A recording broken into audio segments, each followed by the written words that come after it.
ವಿರೂಪಾಕ್ಷಪ್ಪ ಸಿಂಗನಾಳ ಖಂಡನೆ. ದ್ವೇಷ ರಾಜಕೀಯ, ಸರ್ಕಾರದ ನಡೆಗೆ ಆಕ್ರೋಶ. ಗಂಗಾವತಿ. ಮಾಜಿ ಸಚಿವ ಹಾಗೂ ವಿಧಾನ ಪರಿಷತ್ ಸದಸ್ಯರಾಗಿರುವ ಸಿಟಿ ರವಿ ಅವರ ಹೇಳಿಕೆಯ ಸತ್ಯಾಸತ್ಯತೆಯನ್ನು ಪರಿಶೀಲಿಸದೆ ಏಕಾಏಕಿ ವಿಧಾನಸೌಧ ಆವರಣದಲ್ಲಿ ಬಂಧಿಸಿ ರಾತ್ರಿಯಿಡೀ ಒಬ್ಬ ಜನಪ್ರತಿನಿಧಿಯನ್ನು ಅಮಾನುಷ್ಯವಾಗಿ ನಡೆಸಿಕೊಂಡಿರುವ ಕಾಂಗ್ರೆಸ್ ಸರ್ಕಾರದ ದ್ವೇಷ ರಾಜಕಾರಣದ ನಡೆಯಾಗಿದೆ ಎಂದು ಬಿಜೆಪಿ ಮಾಜಿ ಜಿಲ್ಲಾಧ್ಯಕ್ಷ ವಿರೂಪಾಕ್ಷಪ್ಪ ಸಿಂಗನಾಳ ಖಂಡಿಸಿದ್ದಾರೆ.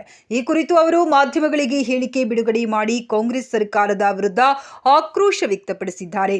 ಕಳೆದ ದಿನ ವಿಧಾನ ಪರಿಷತ್ನಲ್ಲಿ ನಡೆದ ಘಟನೆಗೆ ಸಂಬಂಧಿಸಿದಂತೆ ಸಚಿವೆ ಹೆಬ್ಬಾಳ್ಕರ್ ಅವರು ತಮ್ಮ ಬಗ್ಗೆ ಕೆಟ್ಟ ಶಬ್ದ ಬಳಕೆ ಮಾಡಿದ್ದಾರೆ ಎಂದು ಆರೋಪಿಸಿ ಸಿಟಿ ರವಿ ವಿರುದ್ಧ ದೂರು ನೀಡಿದ್ದಾರೆ. ವಿಧಾನ ಪರಿಷತ್ನಲ್ಲಿ ನಡೆದಿರುವ ಘಟನೆ ಮತ್ತು ಸಚಿವೆ ಹೆಬ್ಬಾಳ್ಕರ್ ಮತ್ತು ಸಿಟಿ ರವಿ ನಡುವೆ ಆಗಿರುವ ಆಕ್ರೋಶದ ಹೇಳಿಕೆಗಳನ್ನು ಸರ್ಕಾರ ಪರಿಶೀಲಿಸಿ ಹೇಳಿಕೆ ಸತ್ಯವಾಗಿದೆ ಎಂಬುದು ದೃಢಪಟ್ಟರೆ ಸಿಟಿ ರವಿ ಅವರ ಮೇಲೆ ಕ್ರಮ ಕೈಗೊಳ್ಳಬೇಕು.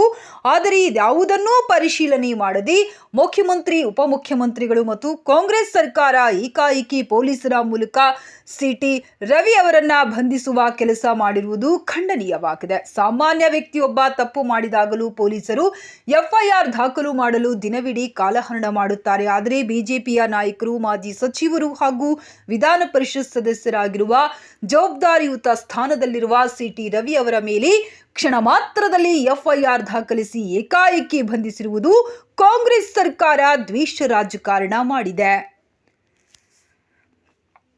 ಕಾಂಗ್ರೆಸ್ ಸರ್ಕಾರ ವಿರೋಧ ಪಕ್ಷವನ್ನ ಹತ್ತಿಕ್ಕುವ ಕೆಲಸ ಮಾಡುತ್ತಿದೆ. ಸಿಟಿ ರವಿ ಅವರು ಮಾತನಾಡಿರುವ ಸಂಗತಿಯನ್ನ ಕೂಲಂಕುಷವಾಗಿ ಪರಿಶೀಲನೆ ಮಾಡಬೇಕು.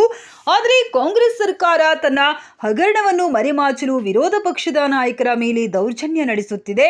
ಸರ್ಕಾರದ ವಿರುದ್ಧ ಮಾತನಾಡುವ ವ್ಯಕ್ತಿಗಳ ಬಾಯಿ ಮುಚ್ಚಿಸುವ ಉದ್ದೇಶದಿಂದ ಸಿಟಿ ರವಿಯಂತಹ ನಾಯಕರ ಮೇಲೆ ಯಾವ ರೀತಿ ದೌರ್ಜನ್ಯ ನಡೆಸುತ್ತಿದೆ.